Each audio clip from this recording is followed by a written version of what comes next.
Welcome into another edition of Southern Miss Sports Today with head coach Joy Lee McNelis. Lady Eagles get a big win on the de facto senior day. Senior day a little bit earlier this year because of the doubleheader coming up next week to wrap the regular season against FIU. And Joy, we were joking. We got a lot to talk about tonight. Isn't that a good thing? Praise the What Lord. a relief for the Lady Eagles. I think relief's the word because this is a win that has been a couple of weeks in the making. This team needed their leader back. They rally around her. Not only that, the leader in terms of the point guard, but then the leader off the floor and in all aspects, Megan Brown, steps up. And the shots Megan Brown made literally probably doubled the energy level, 50 to another 100%. The team was flying around everywhere and making plays. You know, number one, Josh, it was great to have Shantae Hales back. And, you know, she made some critical baskets.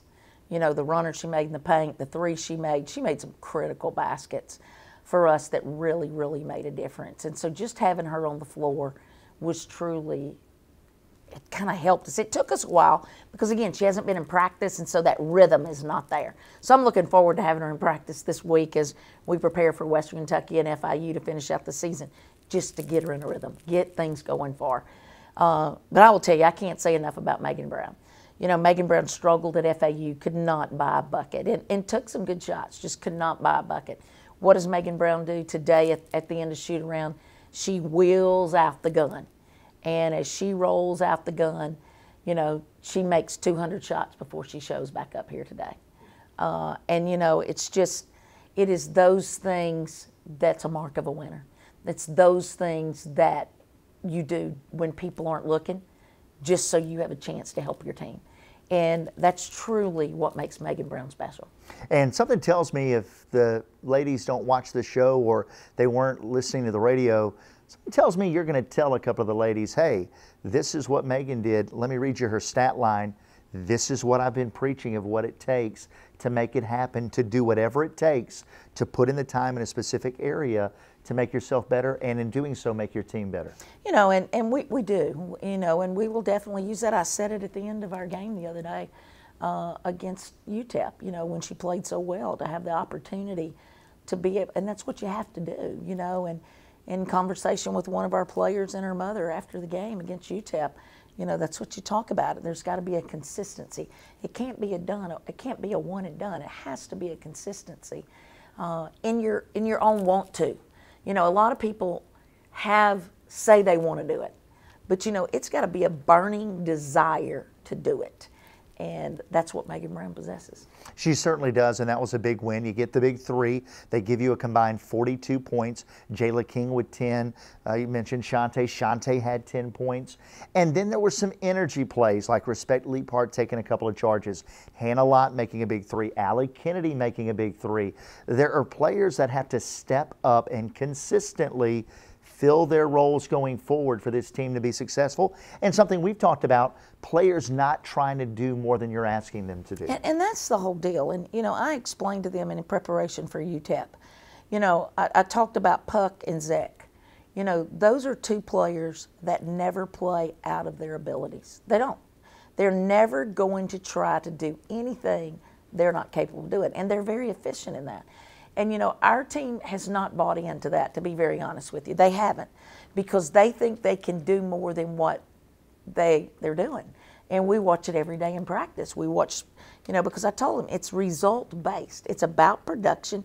It's about, at the end of the day, truly it's about, as accountants would say, the bottom line. And it's better to be 4 of 5 than 4 of 12. And so you've got to be able to play within your role. And, you know, in all companies, Fortune 500 companies, you know, small companies, everybody plays a role. And that's what, I'll be honest with you, and I think it's the youth of this team has really struggled with, of what they can give us. And so we do. We have some players that, you know, kind of play out of what their abilities are. And when we play within what we're capable of doing, it helps make us successful. I also want to mention in that group you're talking about is Allery Mays. You know, Allery Mays struggled a little bit. I got on her, pull her out of the game. She sits for a little bit. I put her back in, and wow, down the stretch, her rebounds, the offensive rebound, the stick back, you know, the touches she got on the ball. She was really the one in those final 3 minutes that did the dirty work for the team. She really did the dirty work for us and really made a difference. But all those you mentioned were factors in this game. Yeah, and going back to Allery Mays, I couldn't help but think back to the conversation that we had based off the conversation you had with Allery, going back and sitting down with every player and talking about the role, what your expectations were, where they felt like they could contribute. Allery Mays is just one of those good-hearted people that said, Coach, I can rebound, I can play defense. We saw her do both extremely well today. She did her role. She did. And, you know, it's taken Allery a little bit of time to understand that. But again, she's getting better at it. And, you know, Josh, when we win some, we lose some, okay? But I'm going to tell you, the big picture of this is we're extremely young. We've got to be one of the younger teams in the country. And the reason for that is the junior college players we signed were sophomores. They had 1 year at JUCO. You know, you got Hannah Lott, that's just really a sophomore. You got Allery Mays, that's a sophomore. You know, it's not like they're juniors and they got 2 really good years under their belt. And, you know, our sophomore class is really a loaded class. And so it's a huge class, should I say. And, you know, when you have 2 seniors and really 1 junior in Megan Brown, you know, you got so many young players and you have to work through so much and try to help them understand, you know, this is what we need you to do. Because, you know, as a kid growing up and you're playing in your driveway or on your dirt court, I don't think people do that anymore, Josh. They find a gym somewhere. But, you know, you have the big dreams and you think you're capable of doing some of the things that maybe you're not capable of doing. So let's just work together, be efficient, play your role, and yeah, if it works out that you get fouled and you get to the free throw line 4 more times, then I'm good with that. But if you got to run and rebound, that's what we need you to do. If you got to defend and rebound, then that's what we need you to do. If you can shoot it off a 1 dribble off the bounce, or you shoot the 3 ball, or your feet have to be set, or whatever it may be, then we have to play a role. And again, I know it's late in the year, but we're still in the process of learning this, Josh. And again, I think we got a lot better, but when we lost Shantae Hales, I'm gonna be honest with you, everybody was struggling. I was struggling. And the team then tried to pick up some slack. So again, they're wanting to do all these things like a Euro move, and you've never done a Euro move in your life. And, you know, so those are just things, and again, it's just the true process. But I'm gonna say this, you know, we have a great group of young ladies who want to get it done. They just in the process of learning what has to be done. They want to get it done, but they're having to learn the process. Well, it certainly was a big win, 60-53 over the UTEP Miners. Couple of interesting stats about the series. Lady Eagles, for the first time in the history of the series, 3 straight wins against the UTEP Miners. That's a very good program year in and year out. That is certainly, as Kay James would put it, we like to say, feather in the cap of the Lady Eagles. We will take a break. We'll come back and wrap the show. When we do, we'll talk Senior Day. We'll talk about Molly Brown, and we'll talk about Jayla King. And then we'll also look ahead to a huge week for the Lady Eagles. Western Kentucky, #1 team in the league, an NCAA tournament type team coming to town on Thursday night. We need you at Reed Green. And then FIU, part of a doubleheader. Chance to come out, cheer on the Lady Eagles, and cheer on Doc and the guys coming up. Just 30 minutes and we're done. We'll take a break to wrap the show. Be back in a moment. You're watching Southern Miss Sports Today.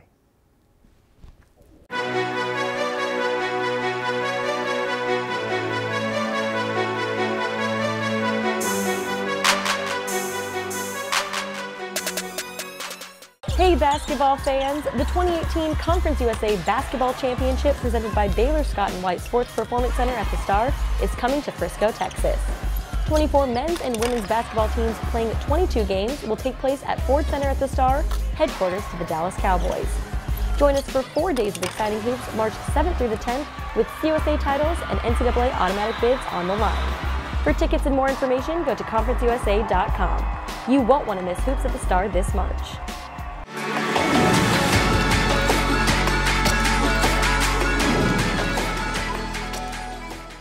As we wrap this edition of Southern Miss Sports Today with head coach Joy Lee McNelis, we look ahead to what is coming up this week. We start this segment with Senior Day. And Coach, we talked a lot about Molly Brown, Jayla King, 2 players that have grown up so much in this program. They are not the same person as a basketball player, as just a human being, than when they arrived at campus. I thought that was the big takeaway from their interviews and getting to spend some time with them, how much this program has impacted those two young ladies. You know, they both are very special young ladies. They're young ladies that they definitely have a bright future ahead of them. And I just hope that somewhere along the way, you know, the things that they've been a part of in our program will help them grow as young people and help them make that plunge into adulthood.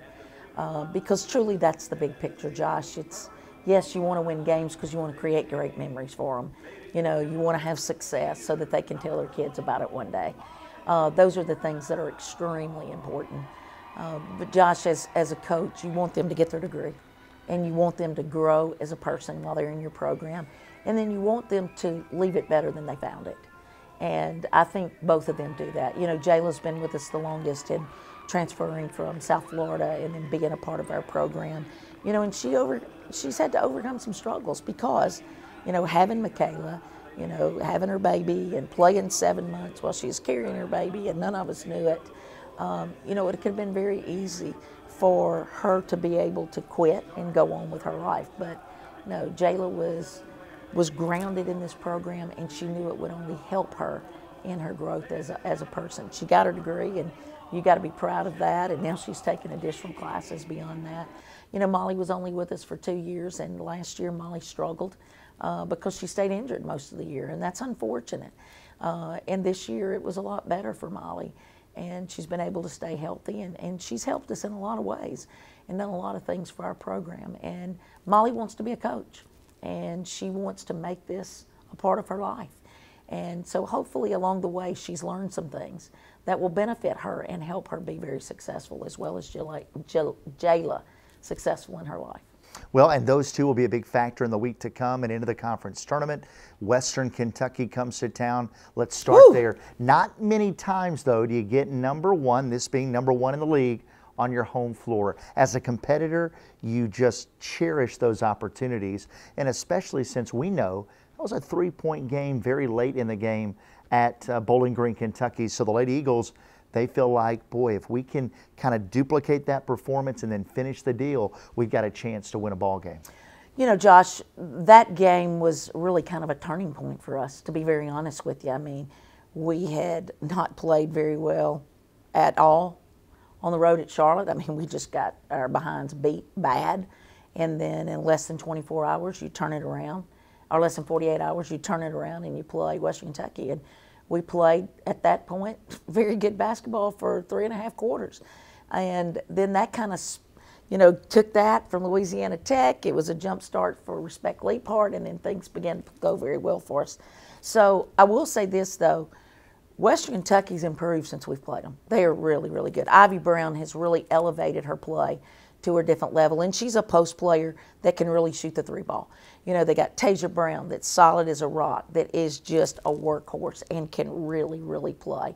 And then they have those role players that really have fit in nicely with them and has really helped them surge. So, you know, they're very good. And, you know, I think that throughout the year there's been different teams that's been the best team in the league at that point. But I think there's no doubt that Western Kentucky right now is sitting at the top of our league. And it's because we talk about consistency. You know, it's truly over time they've been the most consistent program, or the most consistent team this year. And Coach Michelle Hurd-Clark does a tremendous job and has had unbelievable success while she's coaching at her alma mater. Does a great job. And so again, for the number one team to come in here, we got to have people in Reed Green. We got to have some folks in here in Reed Green on Thursday night at 6 o'clock. We've got to make it happen here, because getting dumped back, getting her in practice and those kind of things, it's going to really hype us up. Honestly, Josh, I think that game's coming at the right time for the Lady Eagles. It is, coming off the win, and then to wrap this season against FIU, the Golden Panthers. I love that nickname. This is a program that they are capable every time they hit the floor, because they've got some players that are very tough matchups. You know, they do have tough matchups. That's the issue with them, is they play small and they can shoot the cover off the basketball. They really can shoot the cover off the basketball. They love shooting the deep corner shots. Woo! They shoot those deep corner shots, and, you know, they live and die by that 3 ball. And we've got to really be able to gain some momentum to be able to get the final game at Reed Green on Saturday, which is a doubleheader with the men, to gain some momentum. The last doubleheader we had with the men wasn't very good. And, you know, we did not play very well at all. And so a lot of the men's fans came early and was a part of it. And all I can say to them is, we're better than what you saw. So come back next Saturday at 2 o'clock and catch the Lady Eagles. We are better. You just caught us on a bad night, and we've got our point guard, Shantae Hales, back. All right, Coach, thanks so much for being with us, and thanks so much to Craig Adams for cutting everything together for us and all the work he does behind the scenes, from Senior Day videos, anything we need, sticking around late around the office and just helping us make it happen here. And for Craig, for Coach McNelis, I'm Josh West. Until next time, you've been watching Southern Miss Sports Today.